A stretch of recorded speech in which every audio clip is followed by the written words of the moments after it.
SSC SLST সংক্রান্ত কিছু গুরুত্বপূর্ণ আপডেট নিয়ে আজকে ভিডিওতে হাজির হয়েছি।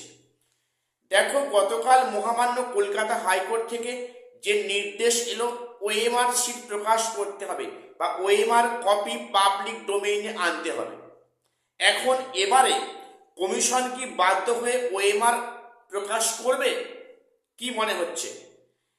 পাশাপাশি এক্সপায়ারি অফ প্যানেল নিয়ে যে মামলাটি হাইকোর্টে পেন্ডিং আছে, সম্ভবত ফেব্রুয়ারি মাসে এর একটা ফাইনাল জাজমেন্ট আসবে।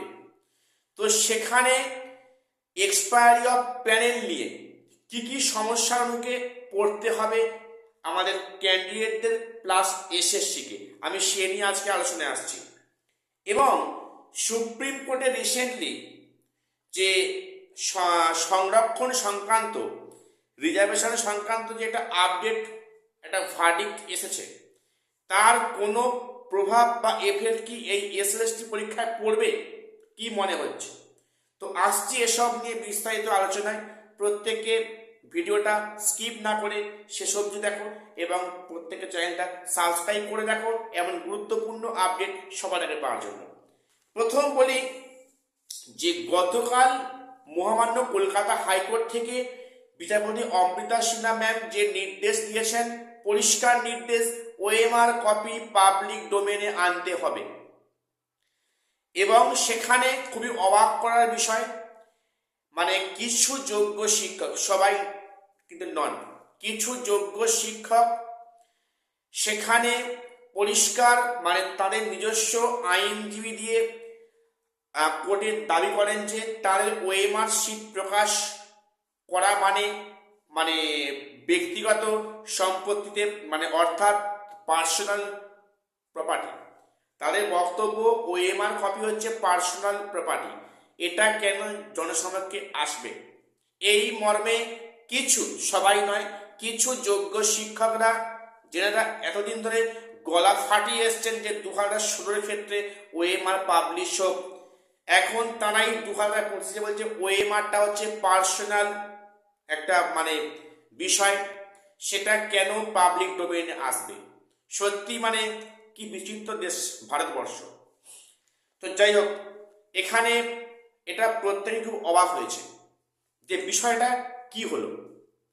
আচ্ছা, এবারে এক্সপায়ারি অফ প্যানেল, দেখো এখানে মনে হচ্ছে কিন্তু সেখানে যেভাবে গতকাল নির্দেশ দিয়েছেন বিচারপতি ম্যাডাম, যেন মনে হচ্ছে যে কমিশন কিন্তু বাধ্য হয়ে ওএমআর প্রকাশ করবে।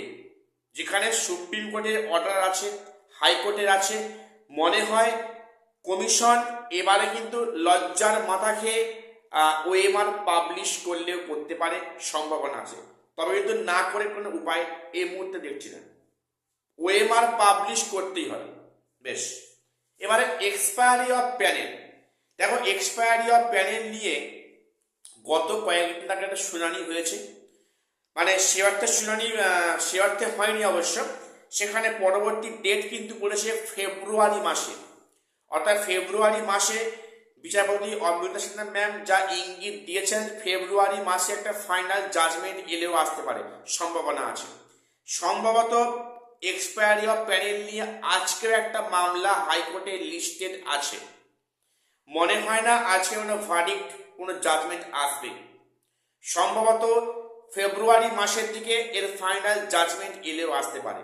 দেখো বিষয়টা কার ভুল আর কারা সেটা ভুলটা মানে ফল ভোগ করছে। দেখো এক্সপায়ারি অফ প্যানেলটা কিন্তু এই যে প্যানেলটা যারা চাকরি পেয়েছেন ওনারা সবাই যে টেন্টেড তা নয়, কিন্তু এটা কখনই আমাদের ভাবা উচিত না যে এক্সপায়ারি অফ প্যানেলে যারা চাকরি পেয়েছেন তারা প্রত্যেকেই টাকা দিয়ে চাকরি পেয়েছেন, না, এ কথাটা পুরো ভুল।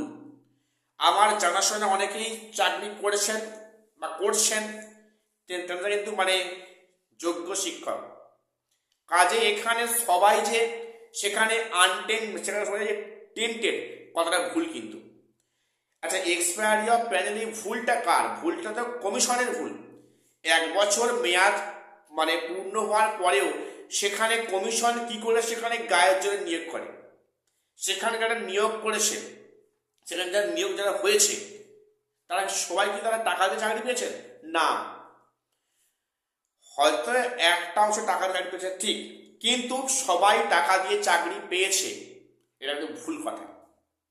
ঠিক আছে, তাই এক্সপায়ারি অফ প্যানেল নিয়ে আমি দেখলাম যে বিগত কয়েকটা শুনানিতে বিচারপতি অমৃতা সিনহা ম্যাম বিষয়টি যেভাবে দেখছেন যে এক্সপায়ারি অফ প্যানেল, উনি বারবার বলছেন যে expiry of panel, expiry of panel, তো মনে হয় যেন এক্সপায়ারি অফ প্যানেল কিন্তু বাতিল হওয়ার সম্ভাবনা অনেকটাই রয়েছে।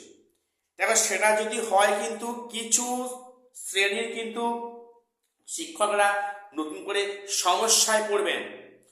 যদি এটা ডিক্লেয়ার করে যে expiry of panel candidate tainted, তাহলে কিন্তু একটা মারাত্মক এফেক্ট পড়বে। সেখানে তো টেন্টেড সবাই নয়, তাহলে এই কমিশনের ভুলটা কেন যোগ্য শিক্ষকরা কেন সেটা ভোগ করবেন? সামান্য কয়েকজনের মানে দোষের জন্য সেই ফলটা কেন সবাই ভোগ করবেন এবং করছেও। দেখো কমিশনের ভুলের জন্য, কমিশনের যে একগুয়েমি, তার জন্য আজকে 2016 প্যানেলটা বাতিল হয়ে গেল। তাহলে ভুল করছে কারা, ফল ভোগ করছে কারা? ঠিক আছে, তো এবারে আরেকটা বিষয় বলি। সুপ্রিম কোর্ট যে রিসেন্টলি রিজার্ভেশন সংক্রান্ত একটি মানে জাজমেন্ট দিয়েছে, যেখানে পরিষ্কার বলা আছে কি কোনো মানে রিজার্ভ ক্যাটাগরি ক্যান্ডিডেট কোনো একটা পার্টিকুলার বিষয়ে যদি সে রিজার্ভেশনের সুযোগ নেয়, তাহলে ফাইনাল মেরিট লিস্ট অব্দি সে যদি হাইয়েস্ট স্কোরও করে, তাহলে সেই ক্যান্ডিডেট কিন্তু জেনারেলের মধ্যে আসতে পারবে না। এটা পরিষ্কার। অর্থাৎ মনে করো কোনো এসসি বা এসটি বা ওবিসি বা ফিজিক্যালি হ্যান্ডিক্যাপ কোনো ক্যাটাগরি, মনে করো সেই ব্যক্তি, মনে করো এ নামক ব্যক্তি এসসি ক্যাটাগরি, উনি ফর্ম ফিল আপের সময় মনে করো সেখানে মানে মানে কম টাকায় ফর্ম ফিল আপ করেছে, অর্থাৎ এর মানেটা হচ্ছে যে সেখানে কিন্তু রিজার্ভ ক্যাটাগরিতে ফর্ম ফিল আপ করেছেন, অর্থাৎ উনি কিন্তু সেখানে ফিজ পেমেন্টের সুযোগটা নিয়েছেন, বা সেই ব্যক্তি সেখানে এজ রিল্যাক্সেশন নিয়েছেন। তাহলে সেই ব্যক্তি ইন ফিউচার বা ফার্দার মেরিট লিস্টের আগে অবধি উনি যদি সর্বোচ্চ স্কোর করেন, তাহলে সেই ব্যক্তি কিন্তু জেনারেলের মধ্যে আসতে পারবেন না। অর্থাৎ সেখানে যেটা পরিষ্কার কি, সুপ্রিম কোর্টের পরিষ্কার নির্দেশ যে একটা রিজার্ভ ক্যাটাগরি একবারই সেখানে রিজার্ভেশন নিতে পারবে। অর্থাৎ এটা কিন্তু একটা হওয়ার দরকার ছিল বলে অন্তত আমার মনে হয়, যেখানে যেখানে জেনারেলরা বারে বারে উপেক্ষিত হচ্ছে, সেখানে সেখানে তারা ব্যর্থ হচ্ছে প্রতিটা ক্ষেত্রে, এবং সেখানে রিজার্ভ ক্যাটাগরি সব দিক থেকে সুবিধা পাচ্ছে। সেই থেকে কিন্তু যারা ইউআর ক্যাটাগরি ওনারা কিন্তু একটু ওদের একটু ভালো হলো। এখন যে প্রশ্নটা হচ্ছে কি, এই যে ভার্ডিক্টটা বা জাজমেন্টটা এসছে, এর কি কোনো প্রভাব কি এই এসএলএসটি 2025-এ পড়তে পারে? দেখো তার উত্তর হবে একদমই না। আমি খবর নিয়েছিলাম, একদমই না। এর কোনো এফেক্ট কিন্তু 2025 এসএলএসটিতে পড়বে না। এই ভার্ডিক্টটা এসছে কখন? অনেক পরে। তার পূর্বে কিন্তু সেখানে পরীক্ষা প্রক্রিয়া, ফর্ম ফিল আপ প্রক্রিয়া হয়ে গিয়েছে। অর্থাৎ নতুন করে যখন কোনো এক্সাম হবে, তখন সেক্ষেত্রে এই কিন্তু ফর্মুলাটা মেনটেন করা হবে। যেহেতু এটা একটা ওল্ড গেজেট, সেখানে পরীক্ষা অলরেডি হয়ে গিয়েছে, অনেক ক্ষেত্রে সেখানে ইন্টারভিউ হয়ে গেছে, কারণ এখানে সেই কিন্তু জাজমেন্টটা কোনো এফেক্ট এখানে অ্যাপ্লিকেবল হবে না। এটা কিন্তু পরিষ্কার।